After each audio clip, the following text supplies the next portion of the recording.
Today, a brand new Tarja album has been unleashed upon the world, and we are going to be reacting to it. This is Frisson Noir.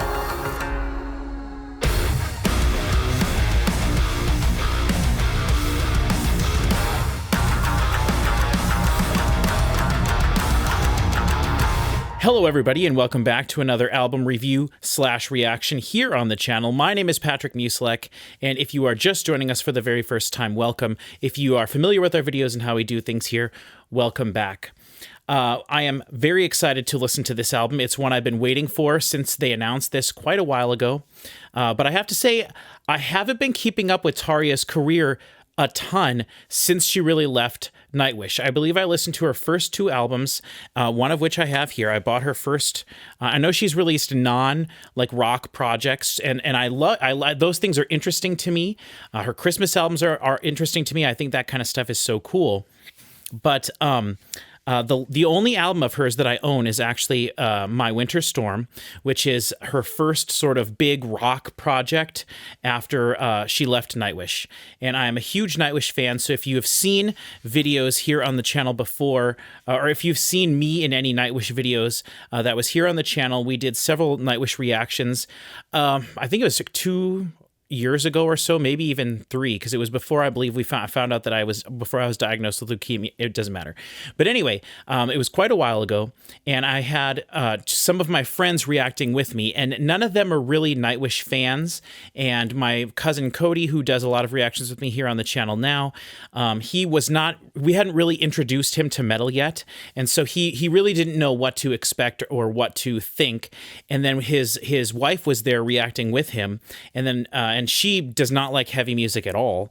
And then my friend Chris, who is a fan of heavy music, loves metal music, and we do lots of reactions here to metal music on the channel together, but he was never a big Nightwish fan either. And so we just did several songs reacting to live performances of Floor and Nightwish. I mean, the ones everyone knows, Ghost Love Score, which is one of my favorite songs of all time and has been since I was a teenager, 30 years ago, 35 years ago. No, 30 years ago. Well, no, 25 years ago? It doesn't matter. But anyway, quite a while ago. And anyway, we have several Nightwish reactions on the channel is what I'm getting at. And if anyone wants to check those out, you can look on the channel, find them. If we do have a Nightwish playlist, I can't remember if I did that or not. I may have. If we have a Nightwish playlist, I will throw this into there as well, because it's Nightwish related. So, or at least I feel like it's related enough. But I know, obviously, Tarja is her own thing. She's her own artist now. And Marco has been playing with her. I just was looking at the track listing of the song really briefly, track listing of the album really briefly before I started recording the video here, and I see one of the songs, one of the songs, track 4, Leap of Faith, features Marco Hitalia, which is really awesome. I'm very excited to see that.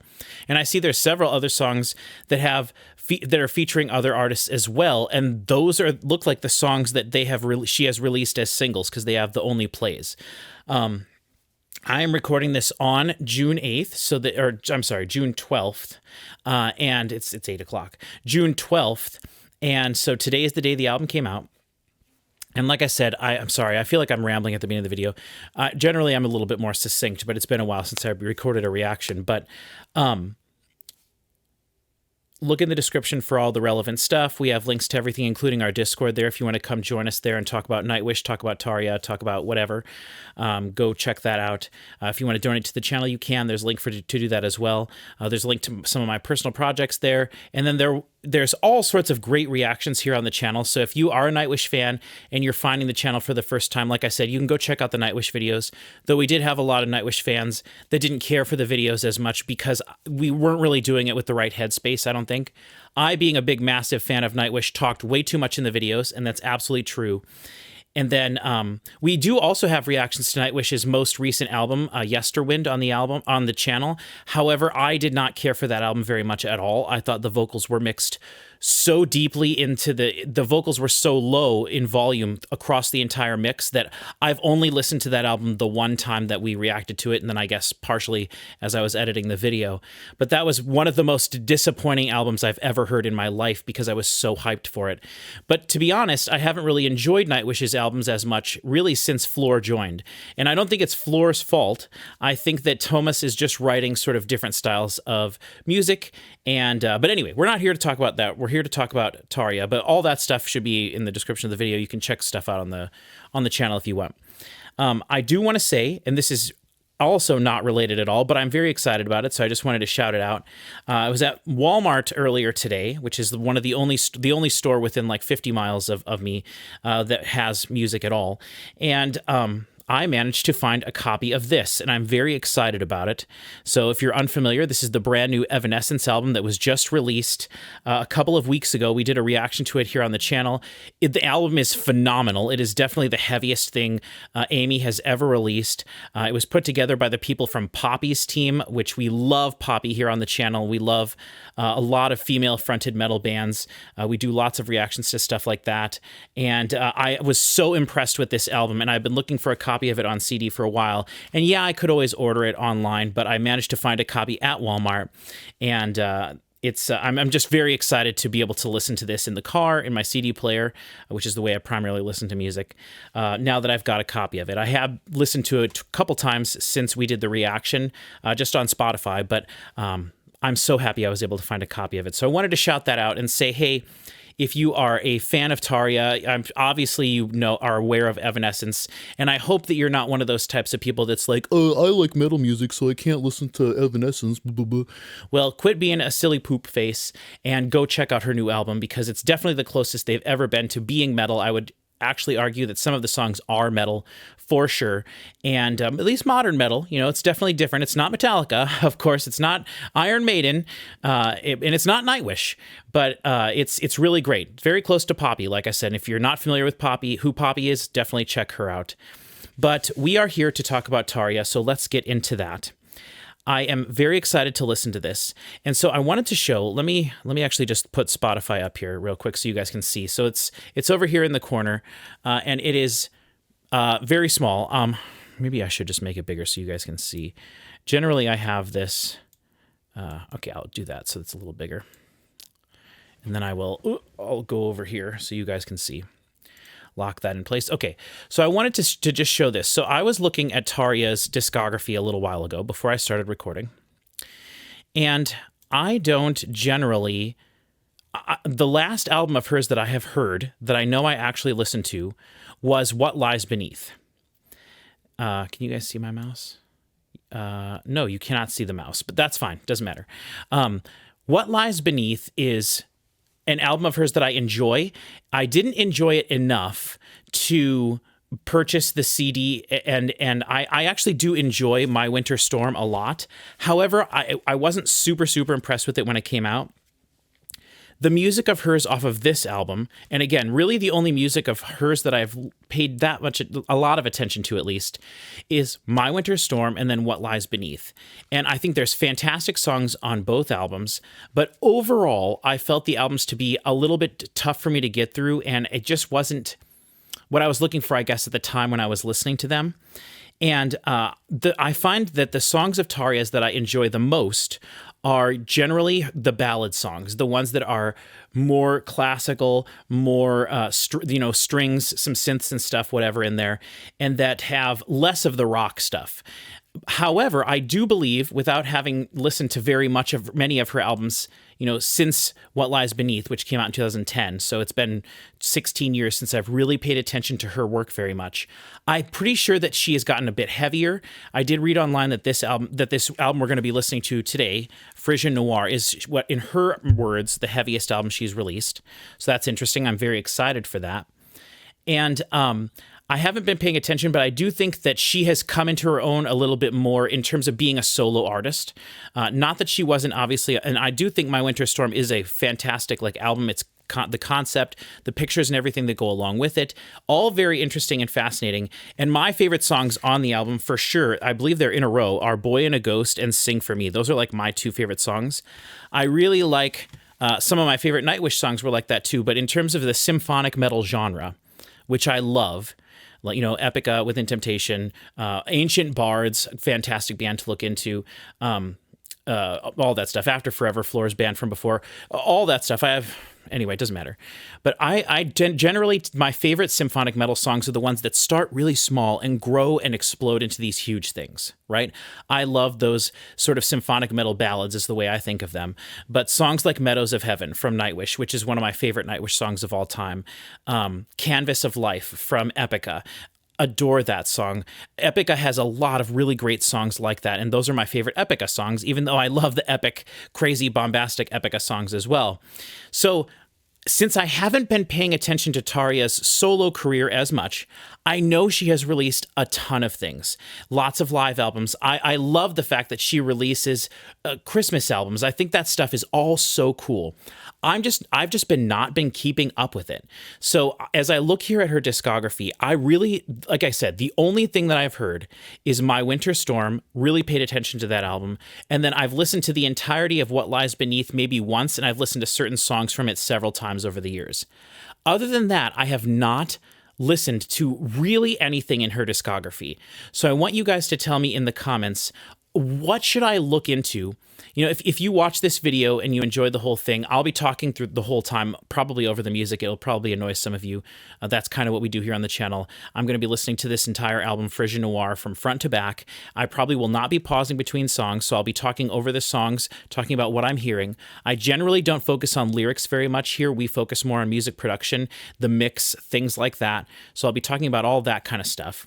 But that's what this video is going to be. But as I talk, I'm going to talk about the things that I like, things I don't like, all those kinds of things. If you can do me a favor and recommend to me what other things from her catalog I should look into, because I'm not opposed to listening to some of her more classical stuff. I love the idea that she's releasing these Christmas albums. Specifically, I think that's awesome. And then I had never heard of this Outlanders album or project at all. And then I believe it was last year at some point, I was looking Tarja up and I found this and I didn't know what it was, and it's listed with multiple people. And so I clicked on Outlanders to see what it was, and I saw, oh, okay, that's Tarja, and who's this other guy? And so I was reading about what it is, and it's this project from both of them, and it's electronic, but also stays within that sort of classical vein of stuff. So I am super interested in this album. It's very long. It's a double album. It's really interesting to me, and I've only listened to a few, just small samples, and it sounds really cool to me. I like the production. I didn't even know there was a guitar solo in it. So, I know literally nothing about this. Ooh, there is guitar stuff in there. So maybe it's more like progressive-y. I have no idea. I just listened to what I just listened. You just heard what I listened to there. And then just a few seconds of other stuff. So I'm very interested in this. So if people would watch a reaction to this, let me know in the comments. Otherwise, let me know what other projects of hers I should look into, while understanding that I'm not super big into live music. That's not my thing. I do remember in 2019 when she released the album In the Raw, I listened to a little bit of it, but I didn't listen to very much. See, I have it here saved, but I have literally thousands and thousands of albums saved. But I remember listening to Dead Promises because I love Bjorn Strid from Soilwork. And then I don't even know if I ever got past that. So I guess I wasn't feeling the way it was mixed or something. I don't remember, to be honest, at the time, why I didn't look into this more. But also that was before I started listening to music on Spotify and digitally, which is I really started doing since we started this channel here a few years ago. Before that, if I couldn't get an album with a physical copy of a CD, I really didn't listen to it that much. So that's probably one of the other reasons I haven't kept up with her very much, is because it's harder to get her albums on CD. They definitely cost more. So we're here on Frisson Noir. And I'm going to, I'm going to hide this because I don't think we need that showing. But I also, before we get into this, and I know I've been just rambling this whole time, and I apologize for that. Like I said, it's been a while since I recorded. I'm still getting used to being back. It doesn't matter. So I have the album pulled up on Wikipedia, and I'm really surprised that there even is a Wikipedia article for this. I really love that fact. So someone is keeping up to date with all of this stuff. And so I was just going to read through this a little bit and see if I find anything interesting to talk about. If I don't, I'll just cut this out of the video as I'm reading this here. But if I do find anything interesting that I want to talk about, I'll cut to that part. So I'm going to read this Wikipedia article now. We'll see if it says anything interesting. If not, I'll just cut to after I'm done and we'll get into listening to the album. So it says Frisson Noir marks the longest gap between metal albums for her, with her last one being In the Raw, being released in 2019. So that's 7 years ago, which is quite a while. This album includes collaborations with former Nightwish bassist Marco Hitalia, Apocalyptica, which I know is a quartet, a string quartet, but I believe they all play cello. So it's 4 quartets, I believe. Cradle of Filth vocalist Danny Filth, which that'll be interesting to hear. And Red Hot Chili Peppers drummer Chad Smith, which is really cool, I guess. The album also features several guest musicians, including shamisen player Soyo Komada. So that would be, that's interesting. I'm excited to hear that. If the album has a bit more of like an Asian feel or flair to it, that could be really cool, or at least one song maybe. The album was produced by Turunen and mixed by producer Neil Avron. To promote the album, she embarked on a live tour. Right. The word frisson describes the moment when music sends a shiver through the body. Oh, really? Wow, that's awesome. It is the instant when sound stops being just sound and becomes emotion, memory, and physical sensation. Frisson Noir was created around this idea. In an era where technology can generate songs instantly, the album celebrates the human element of music, real performances, breath, imperfection, uncontrolled emotion, and the unpredictable spark that turns a song into an experience. Wow, that sentence right there is like, let's applaud her for how flippin' amazing that is. Every song on the album was written, recorded, produced, and mixed with that intention. From the first note to the final orchestral swell, the music is designed to trigger that unmistakable sensation, the moment when sound becomes something you don't just hear, but feel, to give the listener chills. That is so awesome. What a great, I'm sure sort of even subconsciously a lot of musicians set out with that as the goal for their album and their music.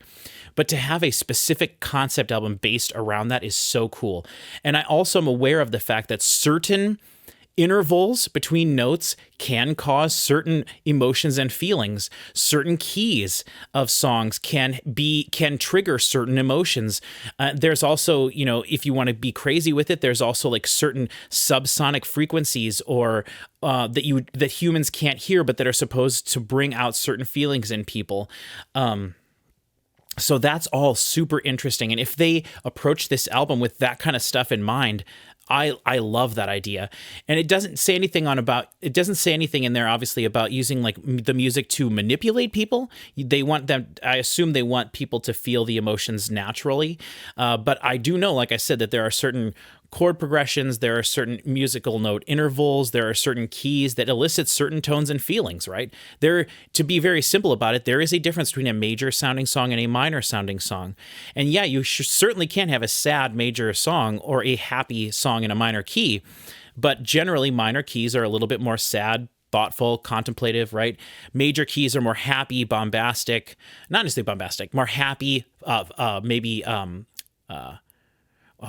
when you're like looking forward to stuff, hopeful, the things like that, those kind of emotions. So very interesting with those if they had those thoughts in mind while they were producing and making this, that's really cool.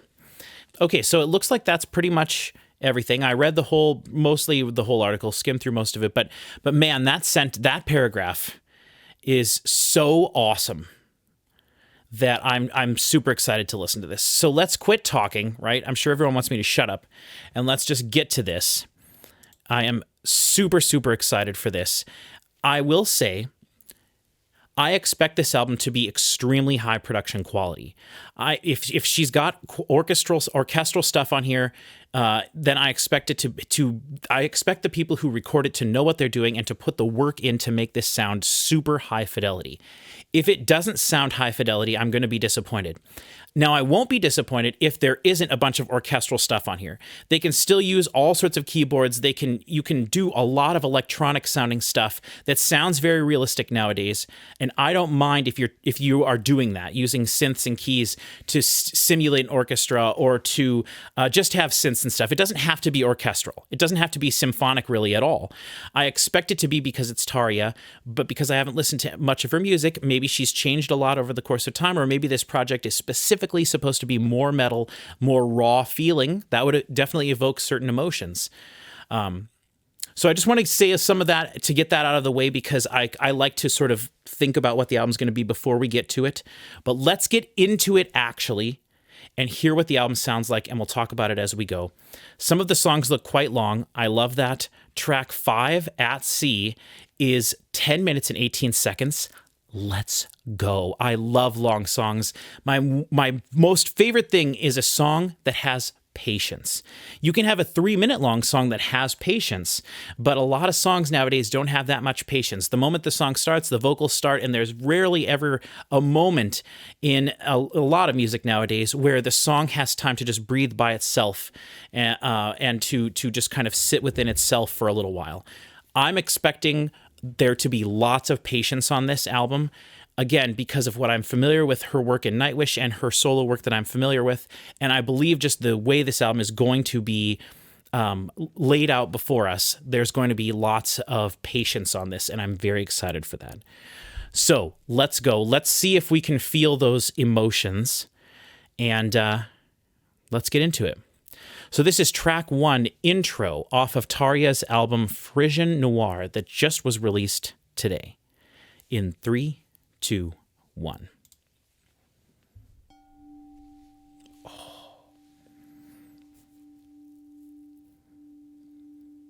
Right away, I love that. Talk about patience, right?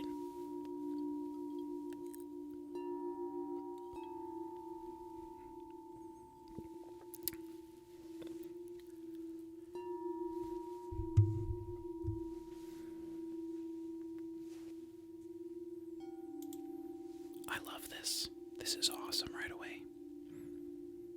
Now is it going to explode us? When she says her heaviest album, what does that mean? Heavy emotionally? Heavy, chunky guitar riffs? Speed metal? Okay. Piano.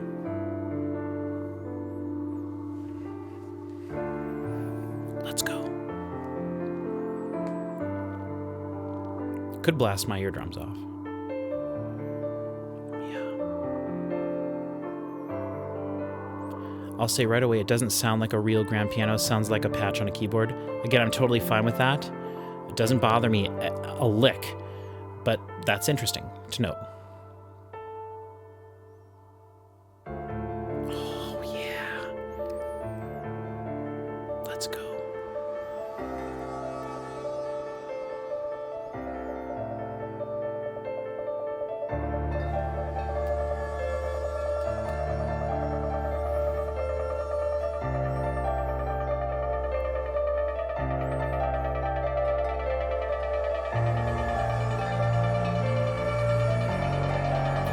Ooh.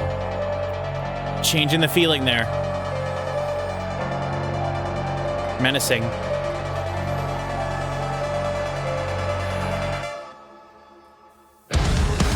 Okay. Let's go.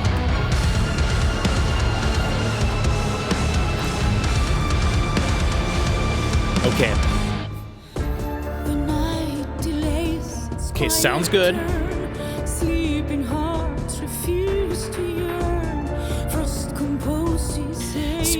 One of the things with her music that I've noticed before, and even with Nightwish when she was in Nightwish, which by the way, my favorite Nightwish album is Once, but her voice over the top of something super, super heavy, I don't know.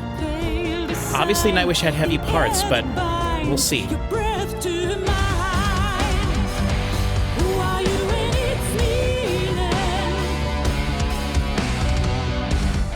Okay, the rock part of this, the metal part of this does sound pretty raw.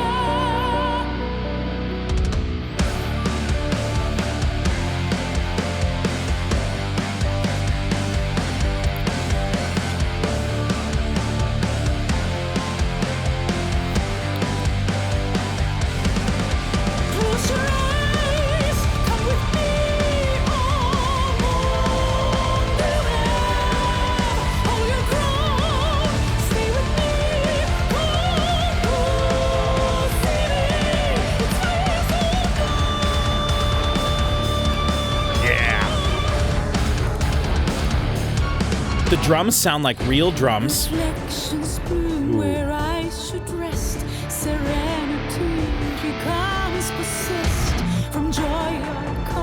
There's drum like loops and stuff in there too, which is really cool. Ooh, nice. Panning the tom drums. They're not panning, but the stereo image of the drums. The drums sound very like real drums recorded in a studio. The guitars sound like real guitars recorded with an amp. Bass is a little woofy, but that's all right. There's a lot of stuff going on in the mix. One of the things I've always complimented Nightwish on is it's so hard to have the beauty of the symphony and then the intensity of the metal, and to have those things work together. You became my refrain. Okay, the Spotify as of right now does not have lyrics for this song, so I cannot pull the lyrics up, which is totally fine. I don't generally focus on lyrics. Took me too long to understand the life. Her voice is completely dry here. Very intimate. Interesting. Kind of an awkward way to transition from there into there. Talking over herself.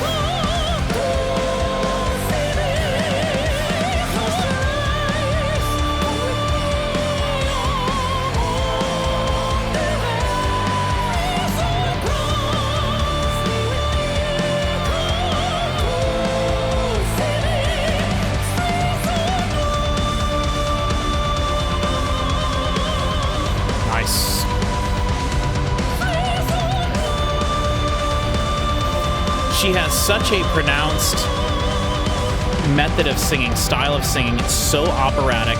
Everybody that loves Tarja, loves early Nightwish, is familiar with her style. And it's very specific. It's very much her.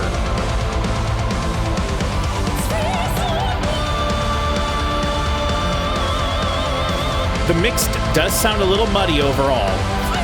You know, there's not a ton of, right now, they're low passing the guitars, but you're hearing that choir, the strings. They're sacrificing a bit of clarity to get all of those things in there over the top of the rock part.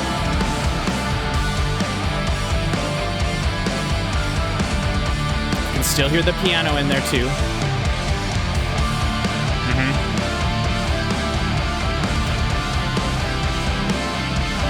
A little bit of a guitar harmony lead in there, but kind of in the back. Definitely not solo level.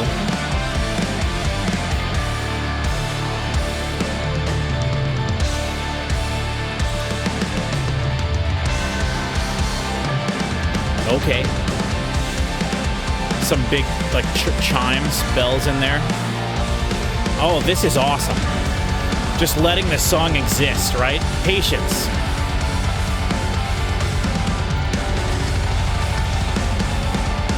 It would be so easy for her to not have parts like this in her songs because she is the focal point in her voice. So I love that she's willing to allow her songs to exist without her in them constantly. All right, that was interesting. Enjoyed it. Mix isn't like the most high fidelity thing I've ever heard, but very cool. All right, we're going into track 3, The Eternal Return. All right, let's go. The drums are dry too. I love the drums. Ooh. Ooh.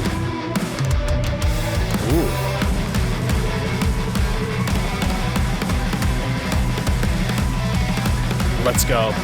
This has kind of got an old school vibe to the way it sounds just because everything sounds so real, right? There's not...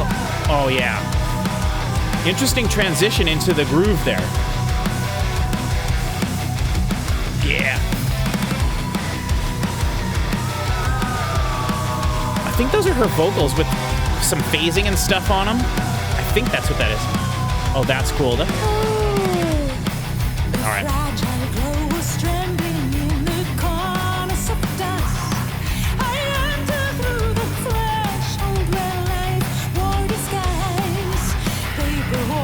Love the whispery thing in the background.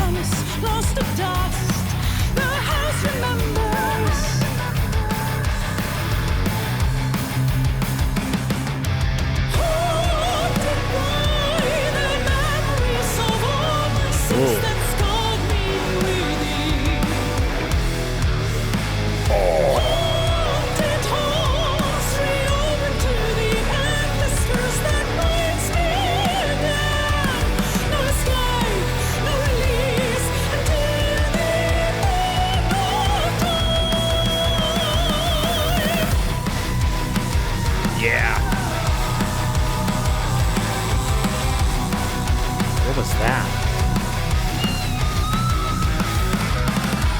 What the heck?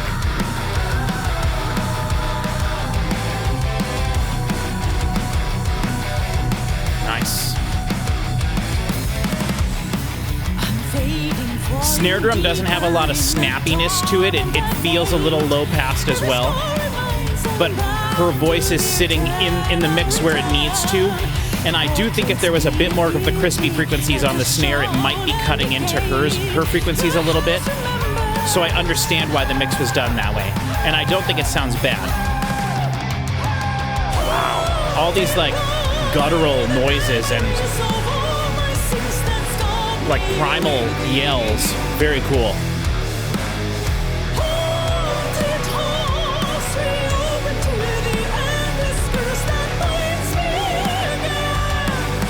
All the background vocals are low pass, which that's a perfectly acceptable way to do the background vocals like this.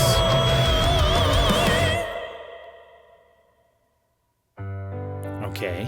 Ooh. I was expecting like a heavy breakdown, but no, okay. Oh, so cool. Oh, those slides into the notes. That is human, right?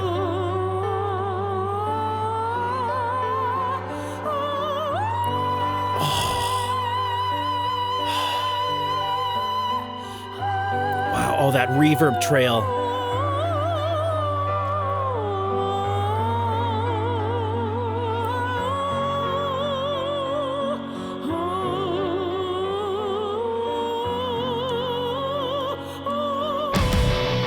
Oh, that was awesome. Dude, all these like...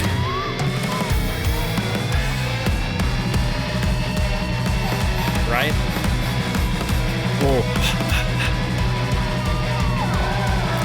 There's like a primal feeling to it. Yeah. Very cool.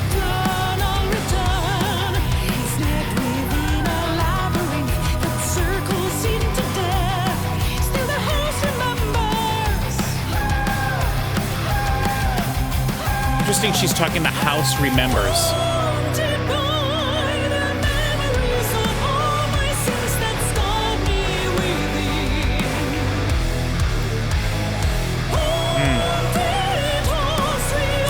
You know, maybe I'll take a pause for a second after this song.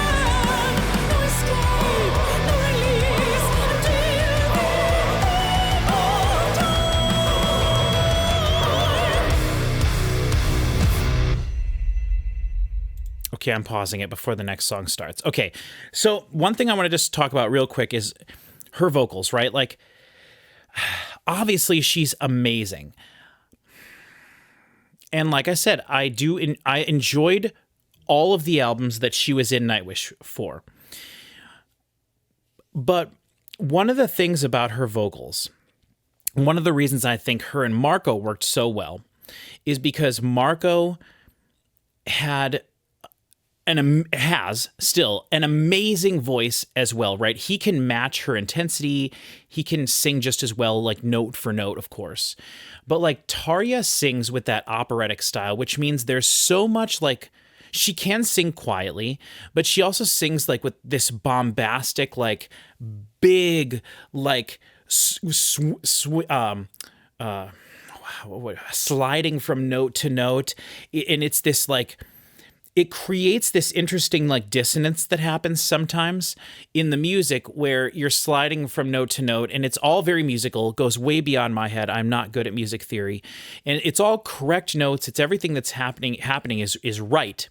But sometimes to me, it just doesn't necessarily feel like it is working with the music, working with the metal side of the music.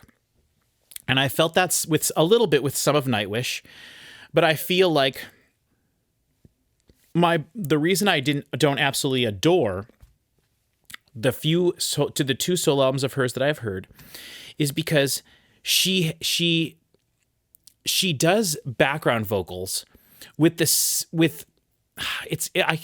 just speaking in generalizations here, so understand that it's not like every time, but like I feel like she can only sing with this like with this style and this like pomp and circumstance, right? And when you're doing your own background vocals, it's kind of hard to match those things perfectly. So her background vocals can feel a bit more loose. And I don't mean loose pitch-wise. She's singing the correct pitches. I would be shocked if she ever sang an incorrect note, right? So it's like, it's the looseness of how everything fits together, which does make it feel very human. That's a very human element to her music. And a lot of modern metal nowadays, like one of the bands I think of as the prime example for this would be something like the band Amaranth, right? I really enjoy them. And I enjoy their earlier stuff at least, but they had 3 vocalists and a female singer and 2 male singers, one that sang sort of cleans, like prog style male vocal, and then a screaming vocalist, a harsh vocalist. And when they would do these harmonies on their albums, if you're unfamiliar with Amaranth, the band, I would highly recommend checking them out. Their album Massive Addictive is really great. But they do these harmonies that are so like pitch corrected, and it feels kind of like Japanese metal sometimes can feel. It feels so produced and so perfect that I don't dislike it, and I do think that it's its own style. But so much of modern metal has become that like, and I like the overproduction of things. I'm here for the production in a lot of cases, a majority of the time. So I like when people know what they're doing when they're making an album, and they do have everything lined up perfectly, and they do have everything perfect, basically. But it creates these like blocks of background vocals. And in some cases, like with Amaranth, just a block of vocals. There's really no lead vocal. It's just this big block of like perfect vocals all lined up, all perfectly pitched exactly within a cent of the tone it's supposed to be. And so everything is perfect. And what you have when you have that constantly, it can feel very computery, right? It can feel almost fake, which again, I'm not saying is necessarily a bad thing. A lot of the modern metal bands that I love do that, and they have that, and they incorporate those things. But when you have, this is the exact opposite of that. Tarja's background vocals on these first 2 songs are they feel to me kind of like they're all over the place. Like she's being just as bombastic and crazy with the background vocals as she is with her lead vocal. And sometimes they don't line up. And she's also not afraid to have one part like overlap with another part where she's doing a thing or having I pointed out in that song we just heard that, she was singing and holding out a long note, which she does all the time. That's really awesome. But she was holding out a note, and then just on the top of it, she just walked all over herself with a dubbed vocal part, doing a lead in to the chorus vocal. And to me, I just like things to be a little bit tighter, and it's kind of weird. And again, I am not saying anything that she's doing is incorrect. I'm just saying for me personally, as like a stylistic thing, it makes everything feel looser in a kind of a negative way, if that makes sense. I hope you guys kind of understand what I'm saying. It's a very long way for me to explain that, and I want to listen to the next song. So if I'm noticing stuff like that a lot, or if I comment on like, oh, there's the background vocals or the chaotic sounding nature of it, that's kind of what I'm talking about. Now, all of that being said, she specifically mentioned the human element on this album, which I hear everywhere. Everything, it's, I'm assuming that we're hearing all the orchestral stuff, the symphonic stuff we're hearing was played by someone. Whether it was played by someone or even played on a keyboard, I still think that counts as being a part of the human element. But the drums for sure are real. They sound real. And so much modern metal, the drums are not. They are basically electronic drums. Or they might have been played by someone, but they were replaced. They have drum triggers on the drums when they're recording, or they just use an electronic drum kit. Which, again, I have no problem with those things. A lot of metal bands that I love do that. Evanescence's new album, Poppy's stuff, it doesn't matter. Those are all mixes of real drums and what it doesn't matter. But that's kind of what I'm talking about. And so if they're aiming for the human element, we're hearing it all over this, and they are definitely achieving their goal. And I love that because so much modern music is the opposite of that. And I don't hate that there's music has become so perfect and overproduced. I don't hate that, but there is something special about a more old school approach, and I really appreciate it about this. All right, so we're on to track 4, Leap of Faith. This is the one with Marco. Let's hear what they sound like together. Let's go.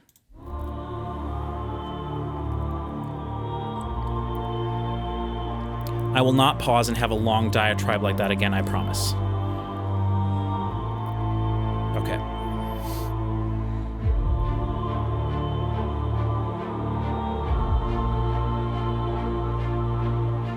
Those certainly sound like real strings to me. Maybe not the big low stuff, which that could be real too.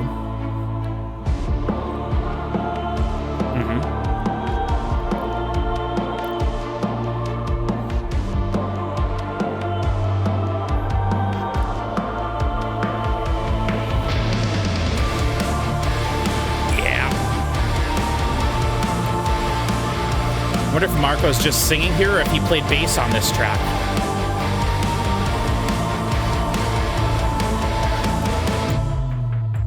Ooh, ooh. Waitress in my sleep, sound of your voice returns to me. Yeah. Beyond the veil. I like it when she sings a little snappier, a little bit more poppy rather than the overtly operatic.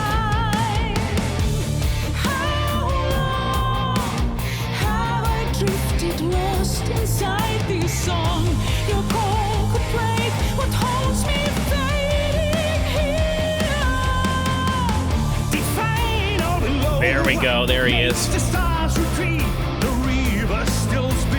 Oh, Reaver. That's the way he says Reaver. That accent.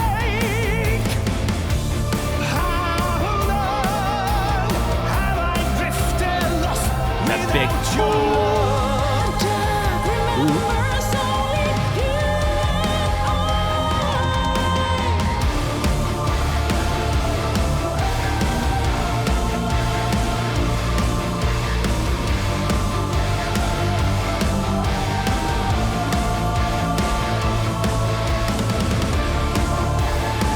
Interesting. Not a big chorus to be had yet. Just this, the ooh, the ahs. Almost feels like there were supposed to be vocals here, but there's not.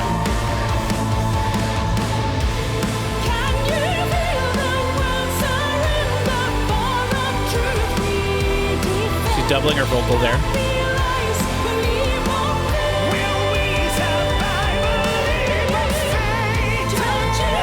Ooh, their T's didn't line up there. Human element.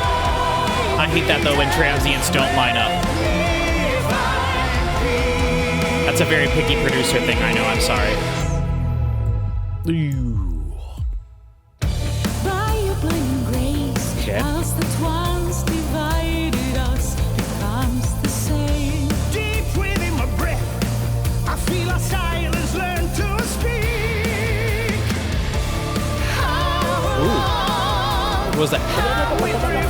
Lost where angels hide, the rhythm ends as time begins again. Can you feel the world surrender for a truth we defend? That belies the leap of faith. Will we survive a leap of faith? Don't you die, just before we end. Let me Interesting chorus with them going back and forth. I do like that. Not super catchy, but not everything has to be catchy. Ooh. Huh.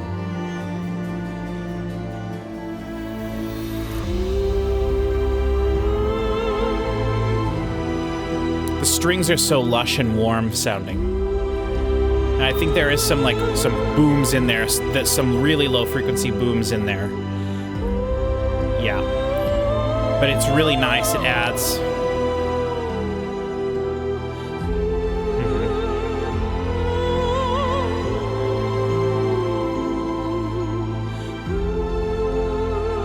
Very pretty.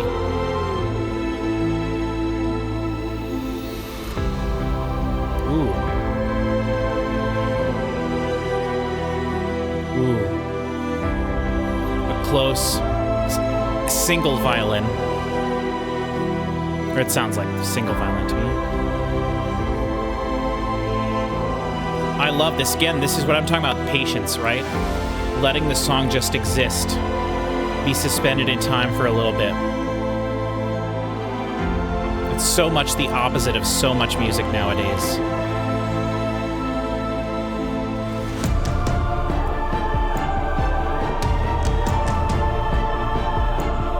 There's something like clicky in there, a little clicky. I love that. It's almost like a ticking clock or something, but it's very...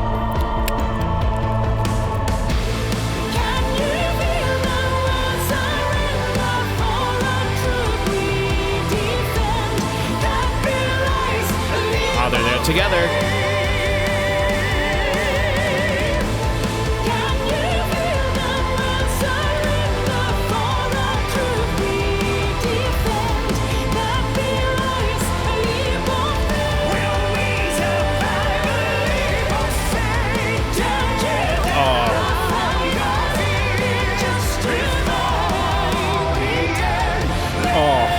So nice to hear them together. Taking that leap of faith.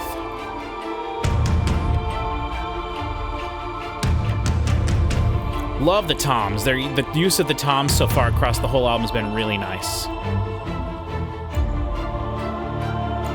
Yeah, okay, so it's like a little Celeste type sounding glockenspiel music box type thing. I love that kind of stuff. But we're just mostly, you can hear a bit of the tone of the instrument, but it's mostly just the click of it that we're hearing right now.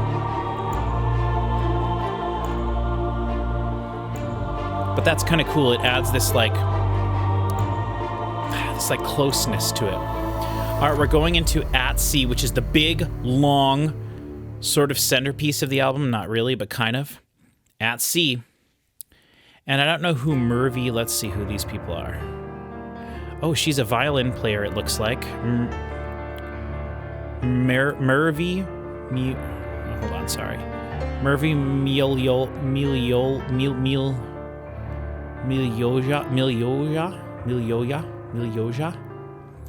And who's Nicholas? Okay, Nicholas Pocky has 0 monthly listeners, nothing else on Spotify. All right, here we go.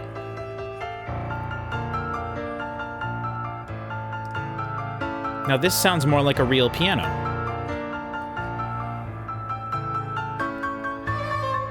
Mm-hmm.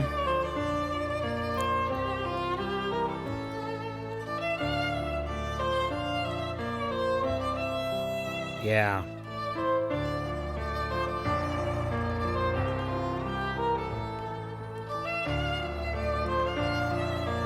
It's like fiddle sort of style. I don't know the correct terminology. Whoa. I was expecting that piano. The rock stuff, the metal stuff is taking a back seat here to the piano. Piano's still the most prominent thing we're hearing. Very cool. Is it going to switch up here? My lips part, words fall, the sea holds a face unknown. Her voice sounds really nice here. If I had to guess, I would say this was maybe recorded at a different time. At a different studio, maybe. Yeah.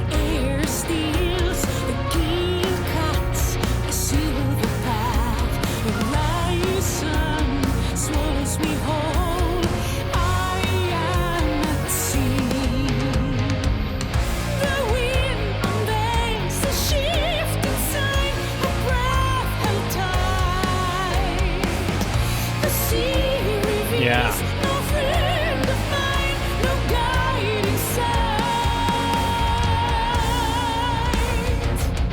Oh.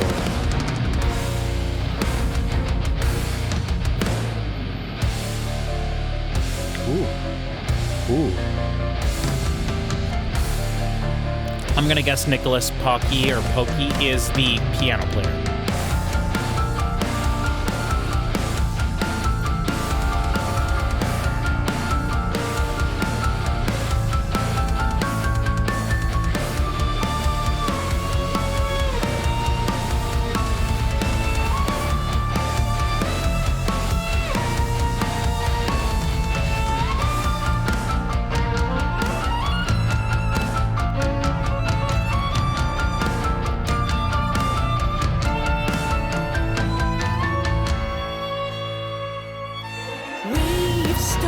Yes. Glow and howl, the deep calls my name aloud. Clouds blur, the shadowed sound. Will I endure? The storm has come, it's knocking me. I will not break. The swell can drown, but can't make the old I take.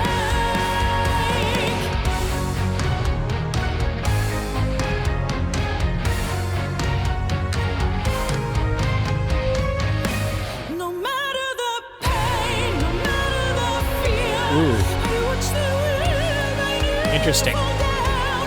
The sea and I have learned to share, leaving the secret battleground. Faith doesn't beg for life, it beats on the down. The storm I faced became the truth I gained.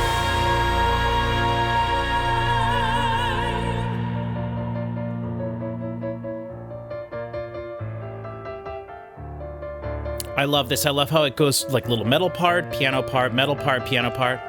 Very cool.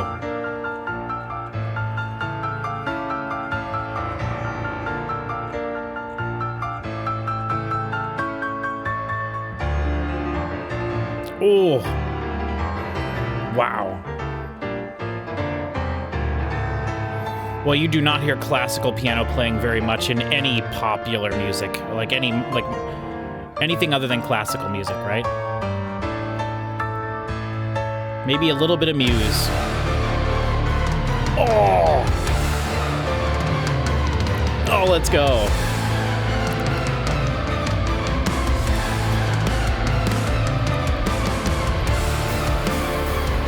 Oh, that's so cool.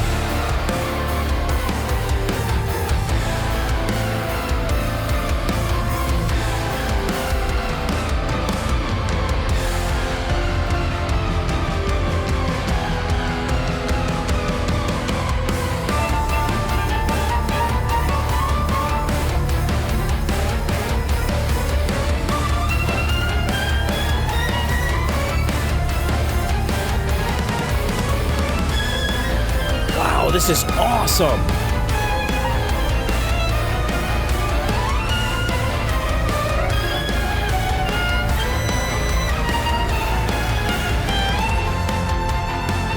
Switch to hopeful, right?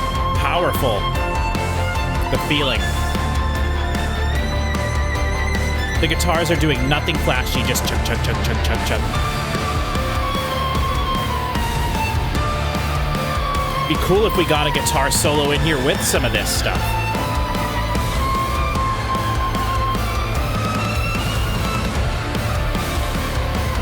Oh, that's so...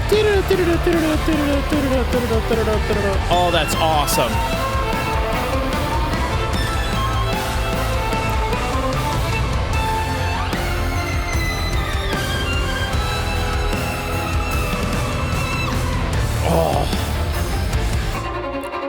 Oh, let's go. This is awesome.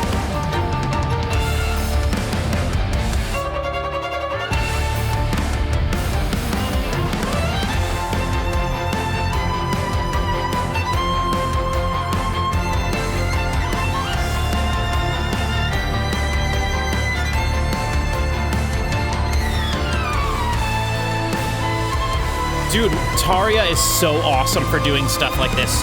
She hasn't sung for like 3 minutes, which is so awesome. She's, oh.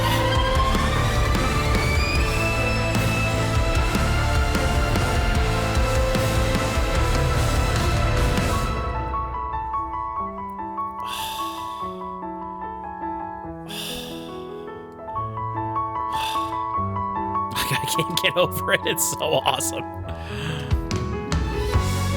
Oh.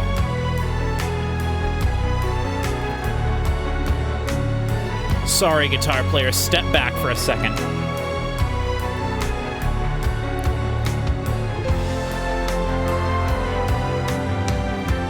Oh my goodness. I'll bet this live is just incredible.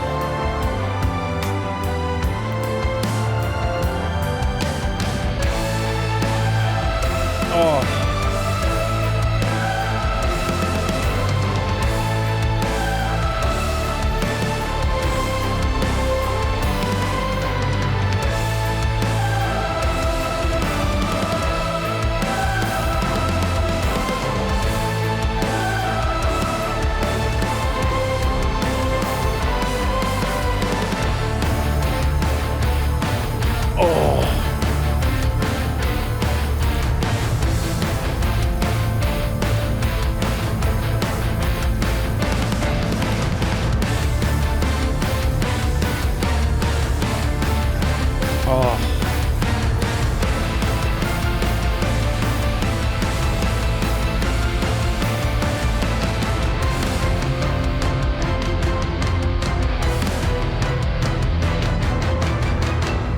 Time unfolds what I Yes, am, back to I Tarja. Let's go. look away.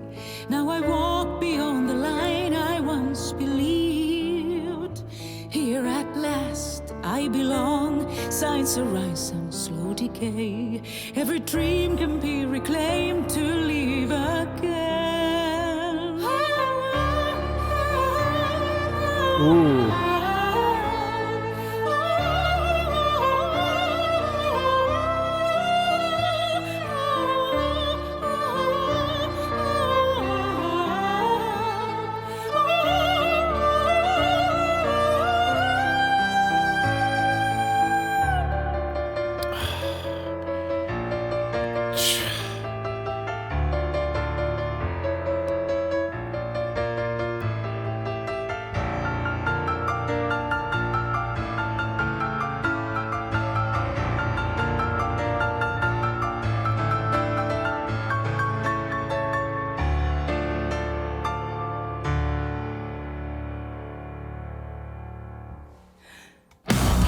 Hold on. Woohoo! Oh, good luck topping that. Any of the other songs. That was incredible. That is so cool. Why do we not get more things like that? And I don't just mean from Tarja. I mean, well, you know why? Because musicians have egos, and very few guitar players would want to sit there and just chug, chug, chug, chug, chug. So kudos to that guy for just being the rhythm section, bass, drums, guitar. Nothing in there was flashy. I mean, there was some fun little parts in there for sure, but that song was not about the rock part of that, the metal part of it. It was about the piano and the violin or the fiddle, whatever the person wants it to be called, and then Tarja's vocals. And those three things were phenomenal. I mean, it doesn't get any better than that. But the fact that the whole time it was those things were leading us through the song, but what we were hearing was the chunkiness and the rhythm section, right? The rhythm section of what we were hearing. Oh, so nice, so great, so wonderful. Not flashy in the rhythm section at all, just being there to support the amazing musicians. And so many musicians have such an ego that they don't want to do that, especially in a 10-minute long song. So thank you to the band members of Tarja for doing that. And if we were able to get that, because Tarja is who she is, and she says whatever she says goes, and you know, and it's her solo project, and just so amazing. That was amazing.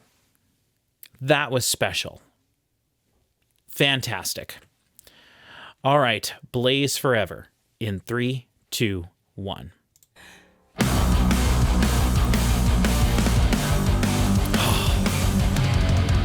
So then into the heavy, right?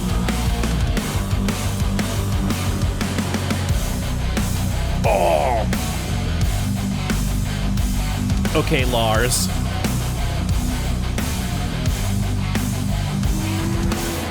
You call me a sinner. Your touch is bled along my flaws. I offered you mercy. I didn't speak the words you hoped I would. I was the hand that you swore was cursed in time. You picked from Dude, those electronic things, so cool.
there beneath me.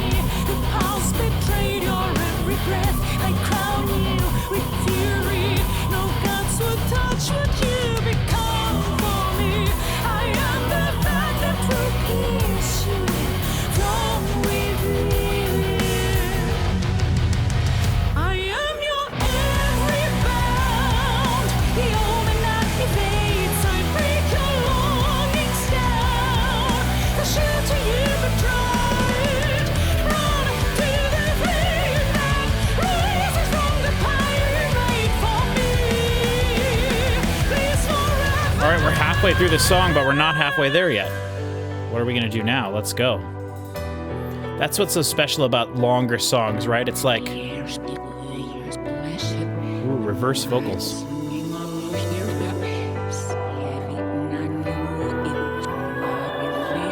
Sounds kind of like she's speaking Elvish. It's reversed though. You know I've got to reverse that and put it in the video somehow.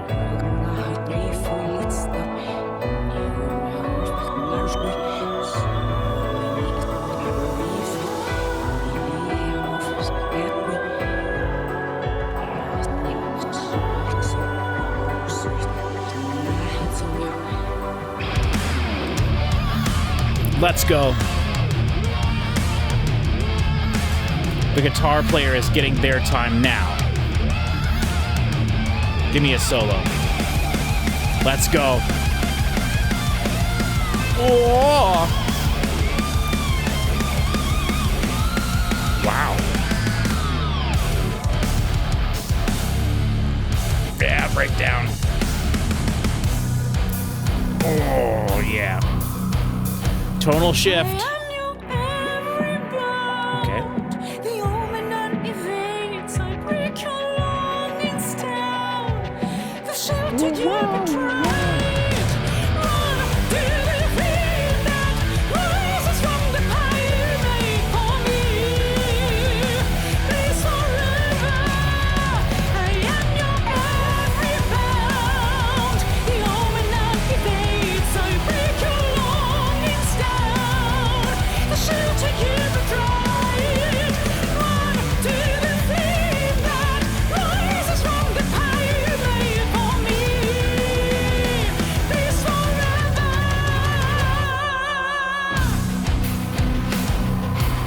Oh, yeah. All the synth stuff I love. Those transitions, those weird electronic-y things, love it.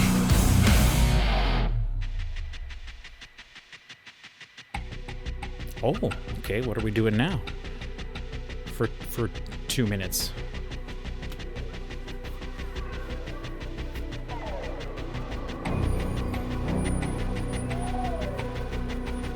I love all this.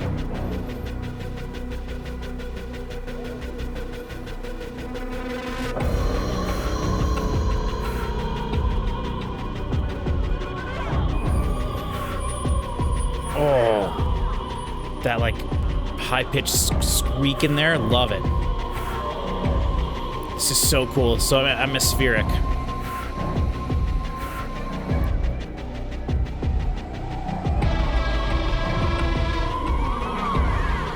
Oh, this is Soundcraft, baby.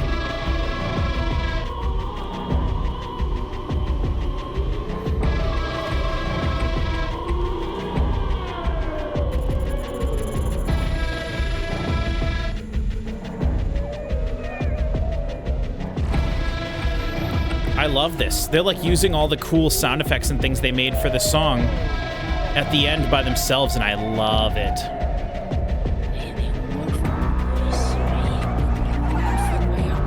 Yep.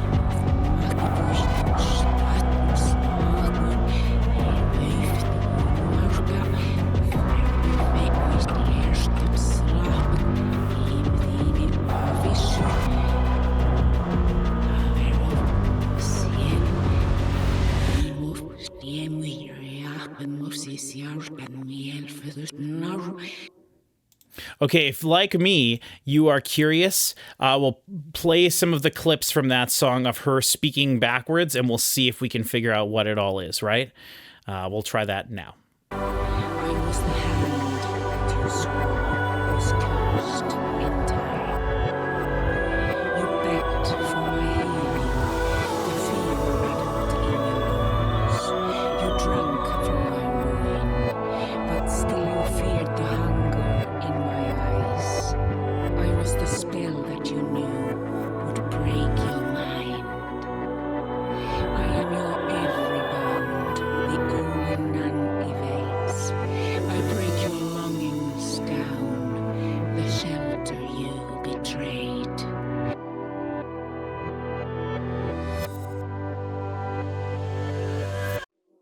Run to the flame that rises from the pyre you made for me. Blaze forever. You shiver beneath me. The pulse betrayed your every breath. I crown you with fury. No cards would touch what you've become for me. I am the fang that will pierce you from within. Okay, so obviously I have to do that after the fact when I'm editing the video, so let's just go right back into the next song. Hopefully that was pretty cool. All right, this is The Trace Outlives. In 3, 2, 1. Interesting way to start there. Ooh, there we go. That's that Shaiman or whatever it was called. The instrument, I'm sorry, I don't know what it's called. I heard a lot of it while I was playing Assassin's Creed Shadows. Oh, let's go.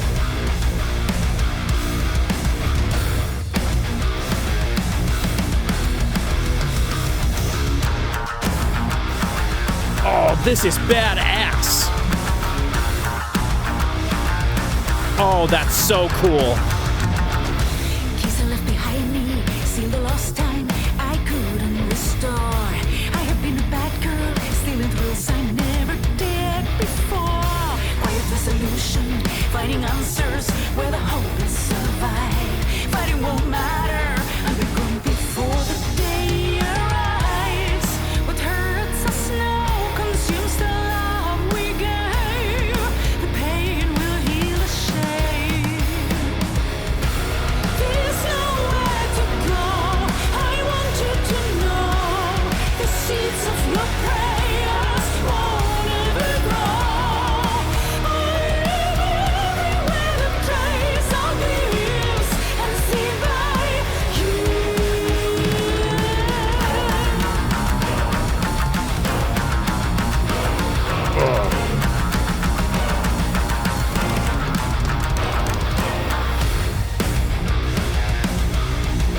Such a cool riff. Oh, that's so cool. Invisible city where the nameless trade their hours away. I have been a stranger in an empty show that others play. And not a minute gathers, weary watchers turn their eyes disgraced. Neon keeps dancing when my wounded past the speed erased. What hurts us now consumes the love we gave. The pain will heal the shame. There's nowhere to go. I want you to know the seeds of your prayers won't ever grow.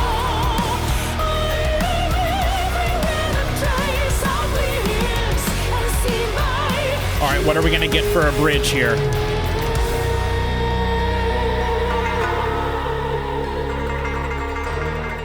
Let's go, let's go, let's go. You danced with a fate, no mercy controlled. We live with the truth to have it Ooh.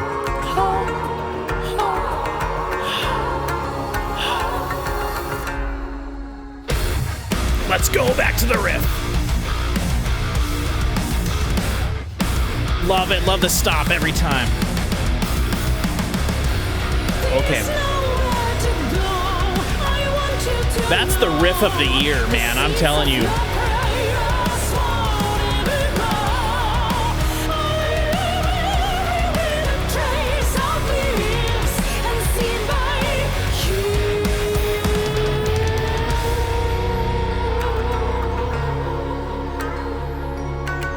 Yeah.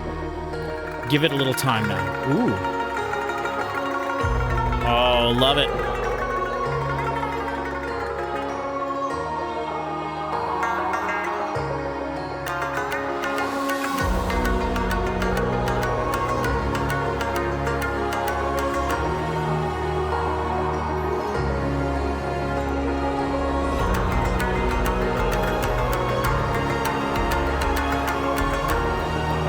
Sayo Komoda, 11,480 monthly listeners. She has one album that came out in 2024.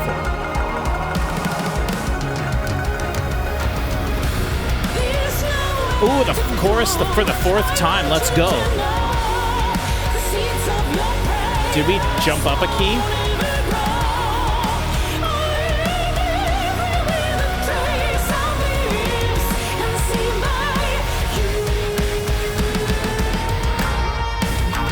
Oh, cool how her voice transitioned into that. All right, into Tango. All right, here's Tango. Let's go. This is going to be really awesome, I have a feeling. Let's go.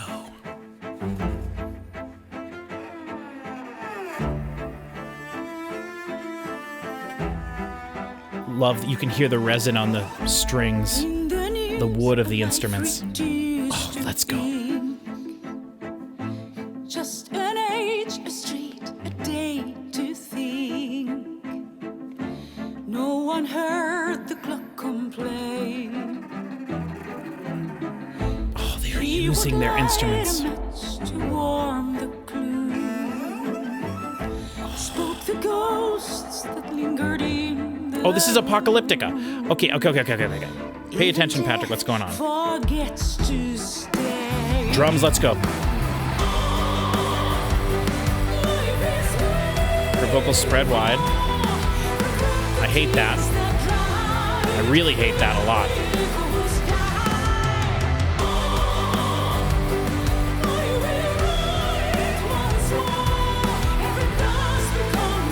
I hate music where the lead vocal is spread wide and left. It doesn't make any sense to me ever.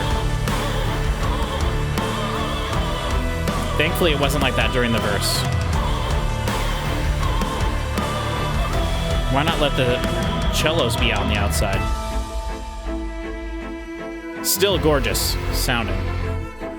Just hate the choice in the mix there.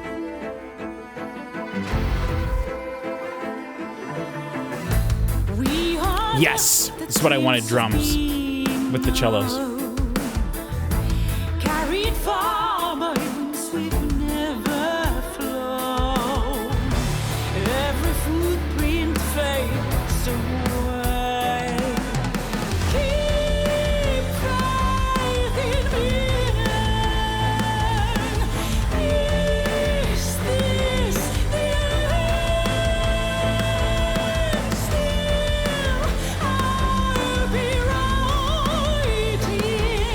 Stay, my friend. Life is waiting for the properties that right. Reacting on the sky. I don't really understand the decision to have her vocals wide like this. Like, there's nothing happening in the middle that she would be covering, really. It's a weird decision. That feels like a let's just do it because we haven't done that yet, which I don't think anyone ever needs to do that. Maybe the last chorus, there'll be something in the middle.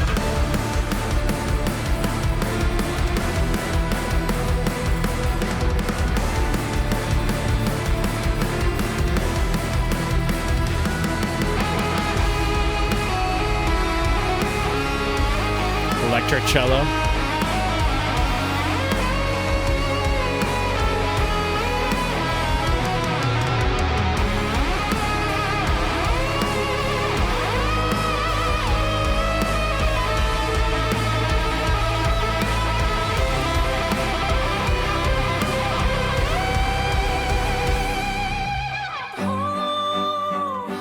Life is sweet. So beautiful.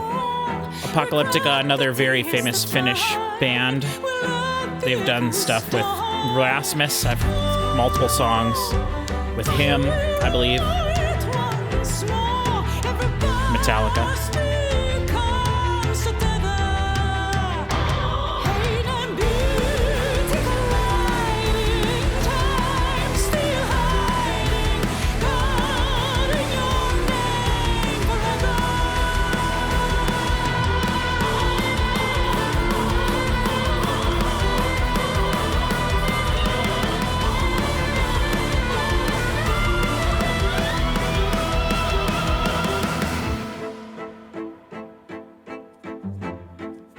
awesome. So cool. Great song.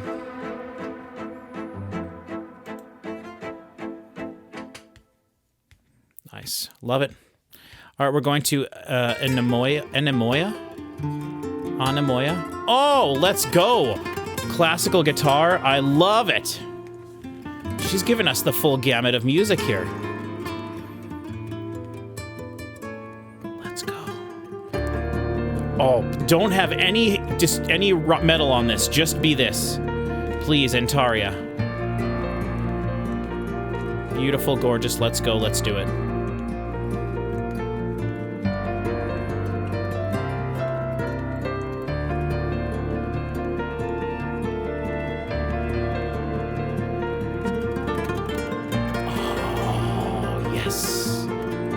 That sort of flamenco style. Just so beautiful, gorgeous. Let's go. Angel whispers from a field that only I can see. Shiver lingers, never lasts. Does she have a full album of stuff just like this, where there's really no guitars, or no electric guitars, and no rock stuff? Maybe with some drums? Let me know if she has some like that. Time repeats, but does not pass. What if you had never returned? What if I held the night together? Will we still exist when light is gone? I fade without you. You stay in Anemoia. I died with you. Take me back to Anemoia. Okay.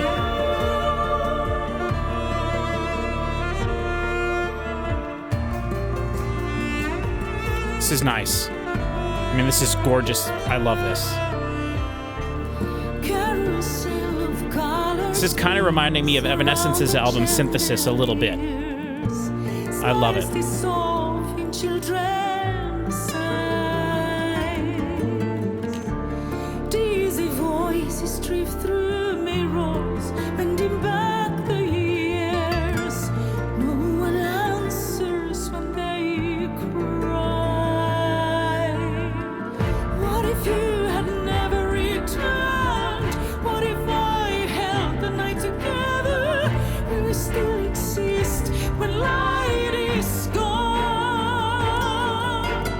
I fade without you. Life ain't without you. You stayed in Anemoia. You know, I guess I've never looked into how Tarja writes music, but I could totally see her, like, come up with the melody first, then have the words to fit into there, the correct amount of syllables to fit. Awesome. We could have had an acoustic guitar solo here, but instead it's... I think that's a violin. Could be a cello. High cello. Doesn't really sound like a violin, I guess. I guess it could be a viola, but I doubt that. I would never let go. Every ending waits your beginning. Back in Anemoia. Oh, that guitar in there is so gorgeous. Cello for sure. I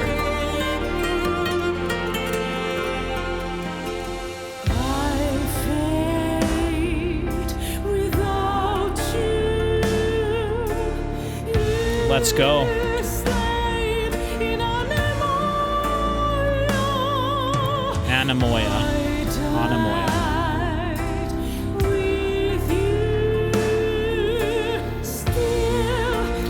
The melody on this reminds me of one of her songs with Nightwish, for sure.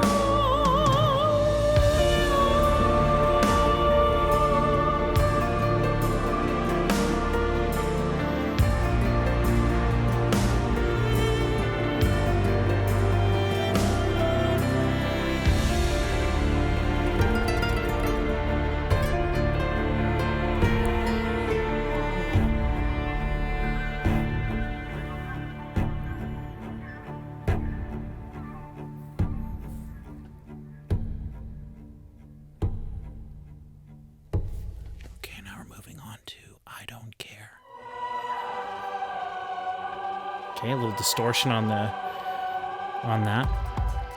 Let's go.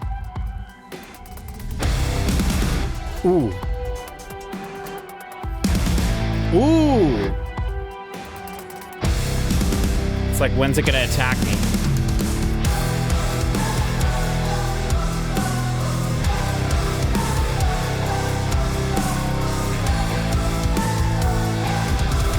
Interesting groove.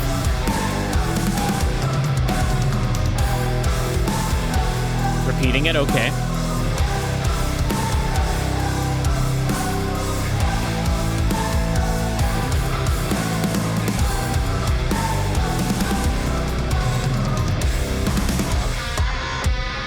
Ooh.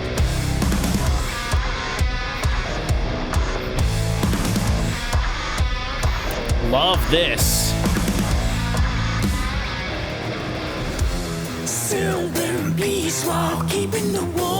Oh, Danny, this is the one with Danny Filth. We'll get that. Can't do it. That scream that he does.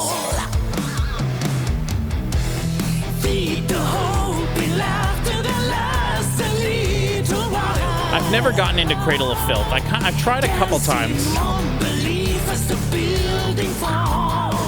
Yeah.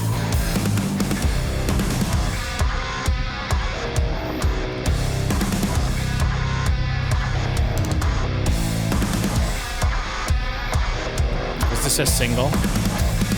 Yes. I don't care what stories they create. I don't care their wishes turn to hate. Interesting. What is left? How many not bereft? Nothing can gain. Danny's got kind of the lead vocal here. I don't care if pity lives to lie. I don't care the lost forget to try. Keepers of decay will never wash away. No one survives the night. Turn away from voices that feed on what There's good old Danny Filth. Shelter who you were before sacrifice. There's like no voice like his. Hold the cost of futures that never seem to clear. Nothing pure is born without a price.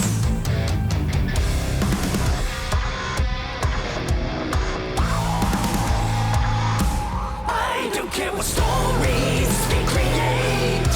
I don't care their wishes turn to hate. Even what is left, how many not bereft. Nothing can count. Their voices work, which is kind of surprising to me. I wouldn't think that they would work as much, but they do. I don't care the lost forget to try. Keepers of decay will never wash away. No one survives the night. In the depth I want him to just let loose. self-replies. Through the end we meet. The moment we have become.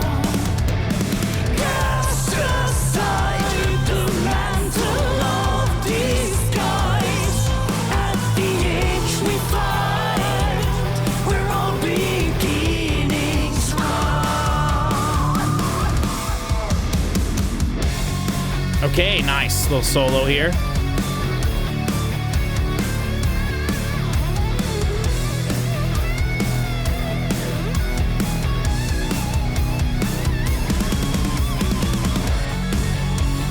Let's go.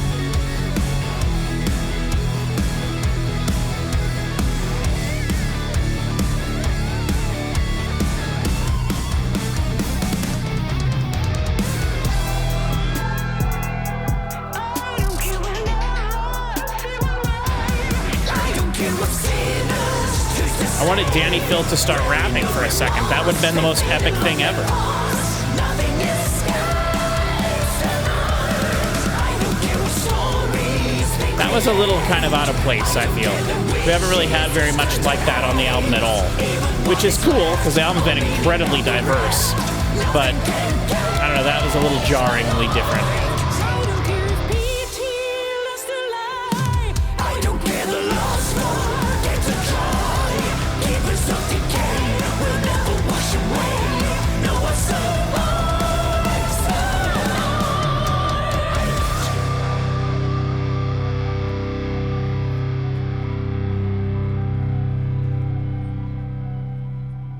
Okay, I'm going to pause after this song. Okay. Okay, so before we move on to the final two songs, since we have track 12 as an outro and it's just 1 minute and 5 seconds, I imagine it'll be kind of similar to the intro, but it won't be. It's not a full song. So that means the actual last song is Against the Odds here with Chad Smith from the Red Hot Chili Peppers, which is awesome.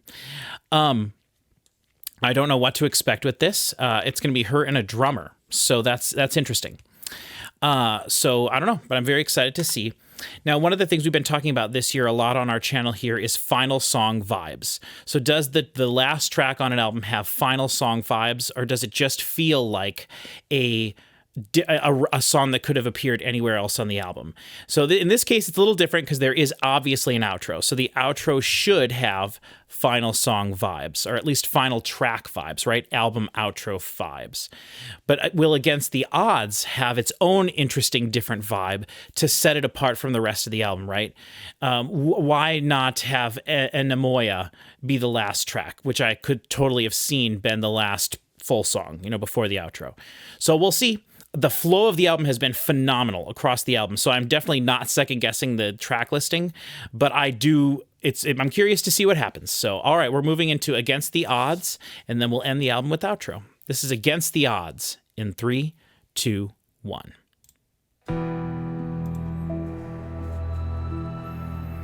Okay. Now, if I had to guess, I would say that this would be just an acoustic song or a ballad song, but since it features Chad Smith, there's going to be drums. So, that's interesting, right? We know for sure. Unless Chad Smith does something else that I'm unaware of, and he does vocals with Tarja, that'd be hilarious.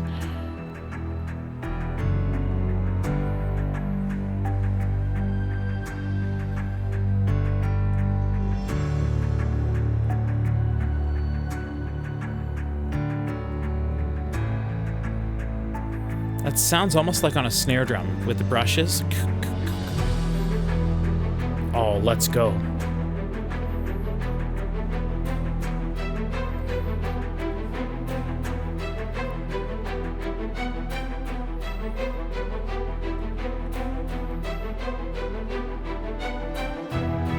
Oh yeah, let's go.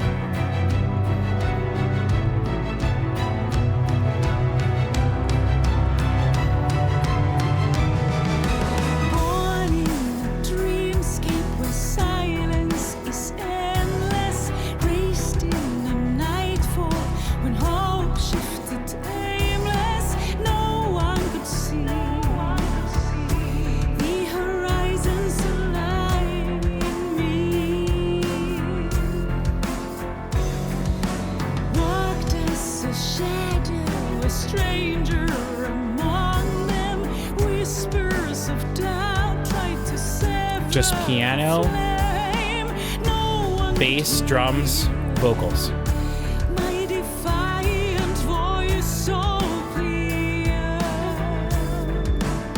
And strings, I guess. There's some guitar. Oh, love the brass.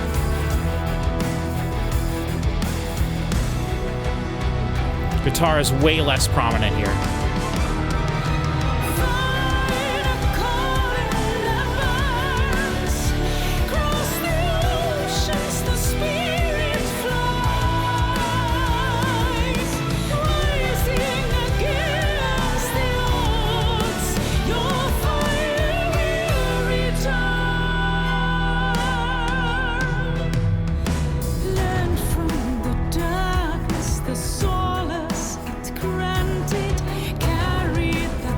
Interesting.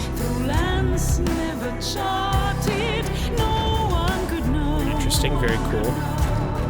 The strength I allowed to grow.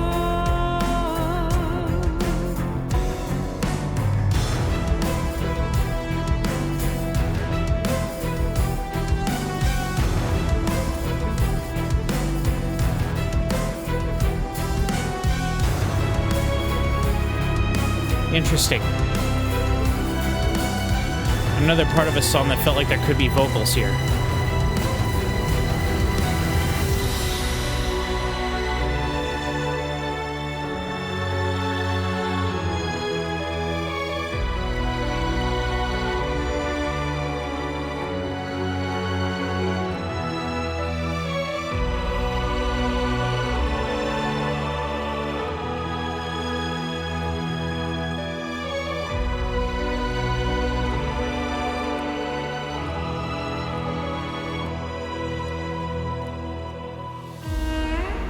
Okay.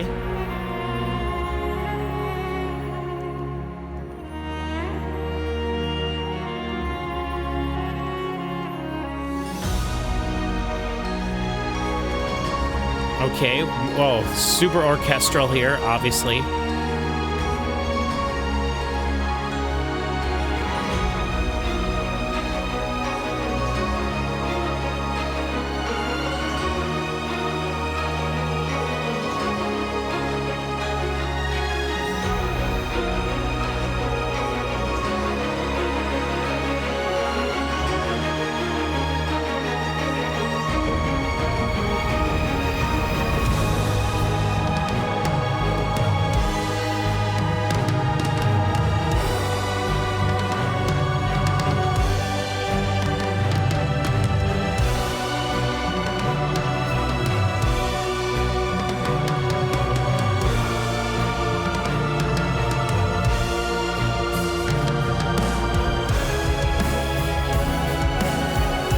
Interesting, okay.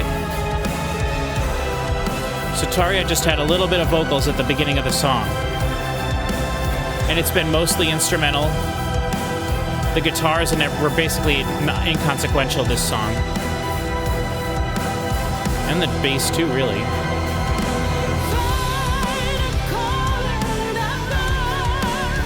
Back to the chorus.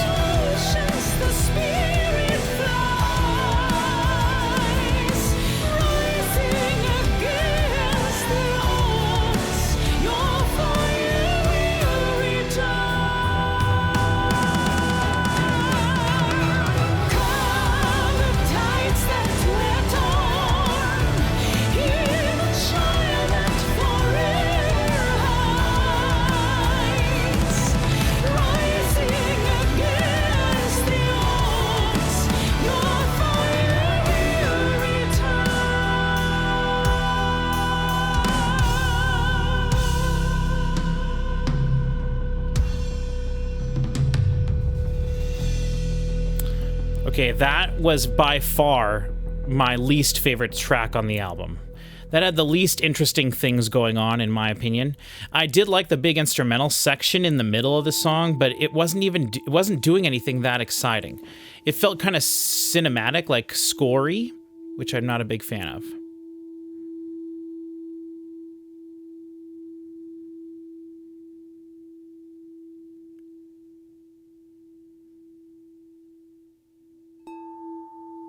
Okay, so we're going back to what we did at the intro. Would be cool to have kind of a song made out of this. But I'm sure there's some significance to like just this sound, the sort of wind chime almost sound.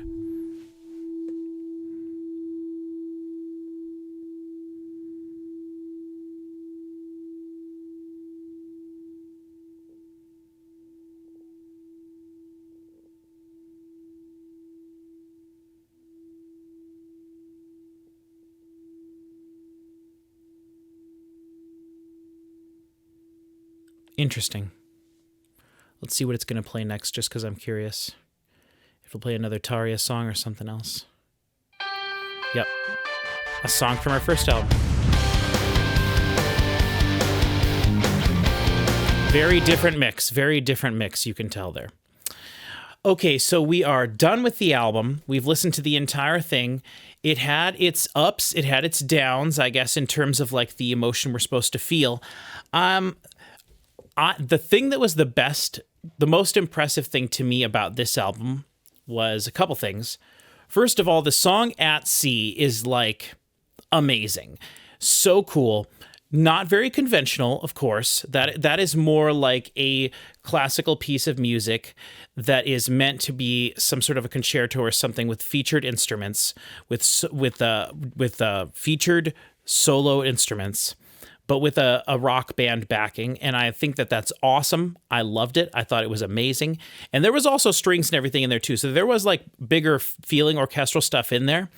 But the piano and Tarja's voice and the fiddle or the violin were like the standouts there. Obviously, they're meant to be that. That was fantastic. My favorite track on the album. A very special song that I will think about again in the future. I will show my friends that. I don't know if any of the other songs from this album would necessarily be like, hey, you got to hear this. This is like amazing. Now, I do, well, no, that's not true. I think the whole album, for the most part, was pretty amazing, actually. But I think the songs that stand out the most to me definitely are At Sea, Tango, and Anemoia. Anemoia. Those are the ones that are the most sort of different, and they're the least sort of rock bandy of everything. And they sounded just phenomenal. Different kind of approach to the production, letting the other instruments, the instruments other than guitar, bass, drums, be the focal point. The rest of the album was mixed nicely. It felt really good. Frisson Noir and The Eternal Return did seem kind of like a little bit more like, okay, we're just featuring Tarja here. We are doing the Tarja thing. It makes perfect sense to me that those would be songs they would add in to the rotation live from now on. And I'm sure they'll play a lot of songs from this live. But, it might be a little more difficult to perform some of those songs live without those people there, right? Without the piano and the fiddle, it'd be really hard to play At Sea. And without Marco, it'll be hard to do Leap of Faith. Now, they can have tracks in there. They could have an additional vocalist. I'm sure she has a vocalist in her band, someone in her band who does sort of background vocals when they're performing live. And he's probably a pretty dang good vocalist. So they might have someone else that can fill in for Marco's part.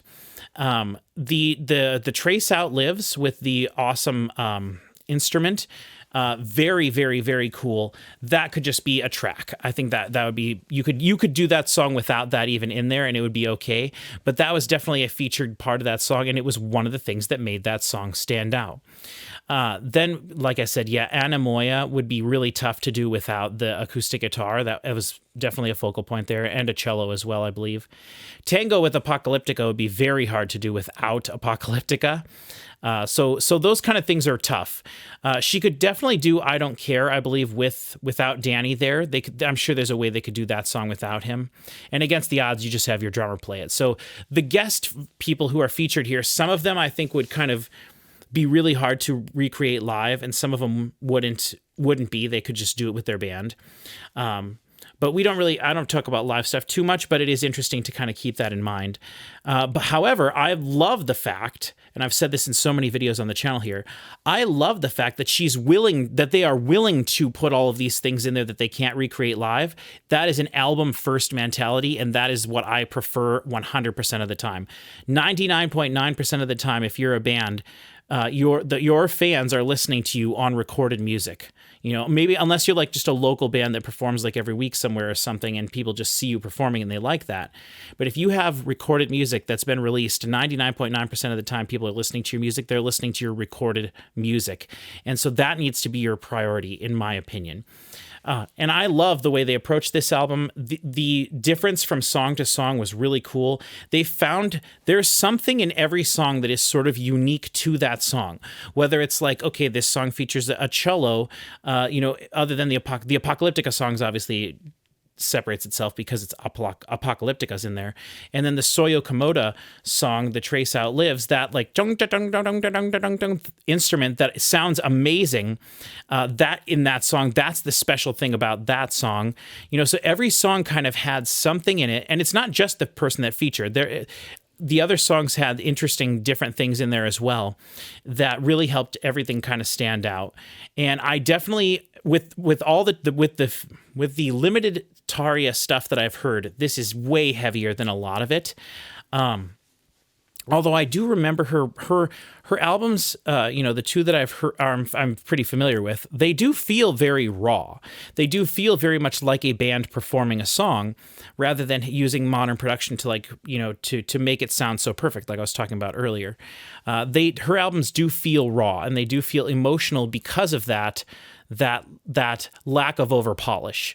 And I think that that's really great. It's something she does really well.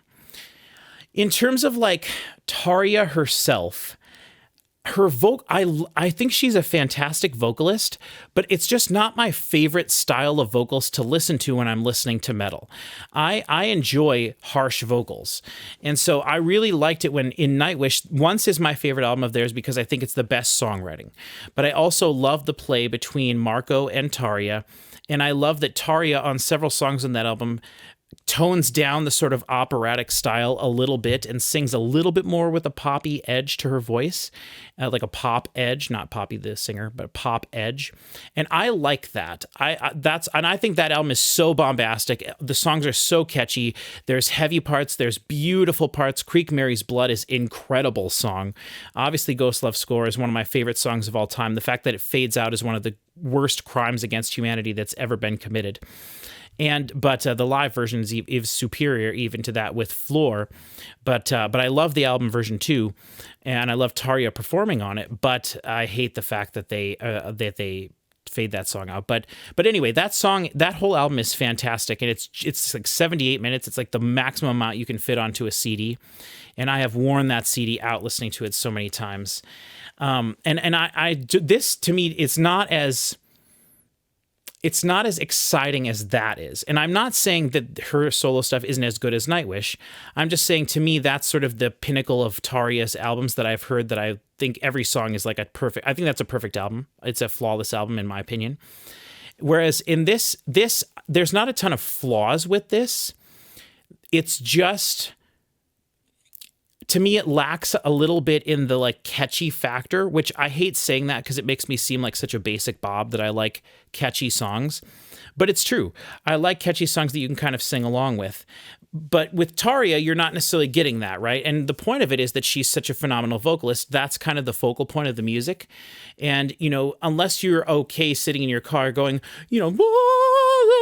like that's, it's way easier to sing along with, I could buy myself flowers, which I heard on the radio earlier today, which is why I'm thinking of Miley Cyrus.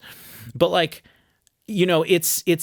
it's easier to enjoy those things. They are so much more accessible, right? So there's a level to this that goes, that is a little upper echelon music-wise, that is above a lot of other things. And so from a creative standpoint, from like a this is closer to being art than some other like more mindless pop stuff, I think that's definitely true, and they did it so perfectly. Frisson Noir was not my favorite song on the album. I think that was when I took that break after the Eternal Return to talk about the vocal thing. I really didn't have a problem with her vocals not really lining up and being a little bit too crazy, the background vocals being too crazy compared to her lead vocal. Really, the rest of the album, there were a couple moments, the vocals in On Against the Odds, when she was doing the chorus thing when the electric guitars came in, I felt that was doing it kind of there. But for the most part, across the album, her vocals were all really nice and smooth together. Her lead vocal is always the focal point, which is the way that this should be.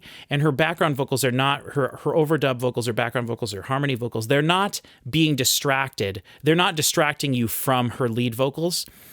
Sometimes, though, they were. And the times when they're doing that is when she's writing a more complicated musical thing, right? She's singing her lead part, and she's also writing like a secondary part, a secondary melody, like a counter melody or something that goes along with her lead vocal, rather than just doing a straight up like harmony or something and just kind of matching what she's doing in the lead vocal. And that is a more musical thing to do. It's a more technically musical thing to do. But in my opinion, and my dumb, basic Bob brain, it's a little bit harder for me to enjoy that. So I think my big takeaway from this album is I want to listen to it again. I want to listen to it again, and I want to listen to it all the way through without pausing, which I listen to most of it without pausing, but I want to listen to it all the way through without pausing, listen to it in the car when I'm traveling somewhere, and just kind of get lost in the album as a whole. It's harder for me to do that when I'm doing reactions, to like get lost in an album. But for the most part, at the same time, the way I listen to music, and people who follow the channel here or have watched several of our other videos will know, the first time I hear something is I pretty much establish my feelings on it, and they very rarely change. Sometimes the more I listen to an album, the more I grow to love it. But those are kind of those are sort of outliers. That is an exception to the rule type of thing for me. Usually I listen to music and I know exactly how much I love it that first time. And if I'm blown away, then every time I listen to it, I'm continuing to be blown away. And I savor the album so much. But there are some some albums, some very special albums to me that grow on me over time. And every time I listen to them, I get more out of it. I find more. And I expect that this might be one of those albums. Sometimes the albums that do that for me are surprises. And sometimes they're something that I know is a little bit more complex, something that's maybe going over my head a little bit, something that's got more meat to the bone, I guess. And I need to just experience it over and over a few times throughout the year to really get it. As of right now, my listening to this for the very first time, though, I would say in most other years, this might end up on my top 12 albums of the year list, which is something I do here on the channel every year. We put a lot of effort into it, and I listen to literally hundreds and hundreds of albums every year that come out in the current year. And so I put a lot of effort into my list. Sorry, my mouth is dry. I put a lot of effort into my list every year. And this year has just been so fantastic that I have like the first top 7 set, and there could be like 3 or 4 albums, or maybe even 5 that cycle through that number 1 spot. So there's just been so much great music released this year, and we're not even halfway through the year yet, that I don't think this album's going to end up on my top 12. However, if, like I was just talking, this album grows on me over time, then I could see it ending up on my top 12. I think it'll probably be on the lower half of the album, maybe 12 through 10, maybe. But for right now, I don't think that it would be. And that's fine. Not everything has to be the greatest thing in the world. But I was hoping that this album was going to blow me away. Now, again, I was very excited while listening to some of this, and some of it did blow me away. But now that I'm sitting here done with the album and I think back on it, At Sea is like the special thing that I take away from this, that I will take with me and be like, you got to listen to this. You got to listen to this. You got to listen to this. You never heard Nightwish before. You never heard symphonic metal. Doesn't matter. Listen to this. You know, you're a classical person. You only listen to classical music. Listen to this. That's what I'll take from this album, and it's phenomenal, and I love it. And I'm so glad that it has the most amount of plays. It's not in the millions, but it's 300,000 plays, whereas the other single had, I Don't Care What Danny Filth, has 161,000, and as of my recording this, the Trace Outlives has 52,000. None of the other songs have any plays yet, because again, the album just came out today. But I hope a lot of people listen to this album. You yourself should go listen to this album yourself. Hopefully you've listened to it before. I talked all over it just now. But if not, go listen to it yourself and let me know what you think about it in the comments. Let me know how you think this album holds up against her other sort of rock metal albums. And then, like I said at the beginning, let me know if there's some other project of hers that I need to check out. I am very interested in that, what was it, the Outliers album? The Outlanders album. I'm very interested in that. But unless this, and again, I don't just do videos on the channel here to get views. If I did, I would not react to anything that I react to. I'd react to only different stuff. But if this reaction doesn't get a lot of views, I probably won't listen to it. But if there's enough people in the comments saying, yeah, you should listen to that album, you should also check out her other, this album, her live performance at whatever is really worth looking into, when she performed with an orchestra or something. I don't know if she's ever done that. I know Nightwish has not ever done that, but most of the other symphonic metal bands have done that. And I love those performances when they perform live with an orchestra. It's very special. So let me know if she has something like that. And let me know. I know. You know what? I have a Blu-ray of hers. I do. Now that I think about it, I think it's called Act 1. I think it is called Act 1. And if I'm correct, I do believe, I'm pretty sure I have that on Blu-ray. I should have looked. Anyway, it doesn't matter. Sorry. But I think that, I totally forgot about that till just now. But anyway, let me know if I should check out some of her other projects. That's the main thing. And then let me know what you think about this album in the comments. Thank you all so much for watching. This was a very fun reaction to do. I've been looking forward to this. It did not disappoint me, but it didn't necessarily blow me out of the water. However, that At Sea song did blow me out of the water. And several of the other songs on the album I'm super into as well, so I just need to listen to it more. Thank you all so much for watching, and I will see you all next time. Run to the flame that rises from the pyre you made for me.